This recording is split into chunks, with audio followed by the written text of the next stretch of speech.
नमस्कार, आपण पाहत आहात लोकहित लाईव्ह न्यूज चॅनल, आवाज सर्वसामान्य जनतेचा। महागाव तालुक्यातील वाकान येथील जिल्हा परिषद मराठी शाळेत 1 ते 7 पर्यंत शिक्षण घेत असलेल्या विद्यार्थ्यांना पोषण आहाराचे वाटप। आज दिनांक 30 एप्रिल रोजी सकाळी जिल्हा परिषद मराठी शाळा वाकान तालुका महागाव येथे 1 ते 7वी पर्यंत शिक्षण घेत असलेल्या विद्यार्थ्यांना पोषण आहाराचे चॉकलेट बिस्किटे वाटप मुख्याध्यापक श्री लांडगे सर यांच्या मार्गदर्शनाखाली वितरित करण्यात आले। सर्व समाज घटकातील विद्यार्थ्यांना हे पोषण आहाराचे वाटप करण्यात आले।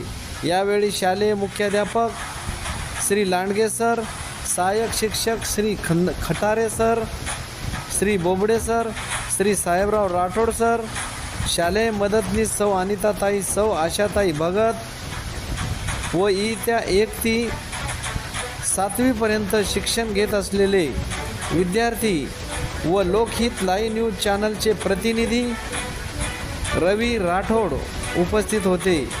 ब्युरो रिपोर्ट रवी राठोड, वाकान प्रतिनिधी। वाकान येथे सर्व 1 ते 7च्या विद्यार्थ्यांना मिलिटरी बार चॉकलेट वाटप करण्यात आलेले आहे। या सर्व विद्यार्थ्यांना 3 प्रकारचे चॉकलेट आहे, तरी त्यांना सर्वांना वाटप या ठिकाणी चालू आहे। धन्यवाद।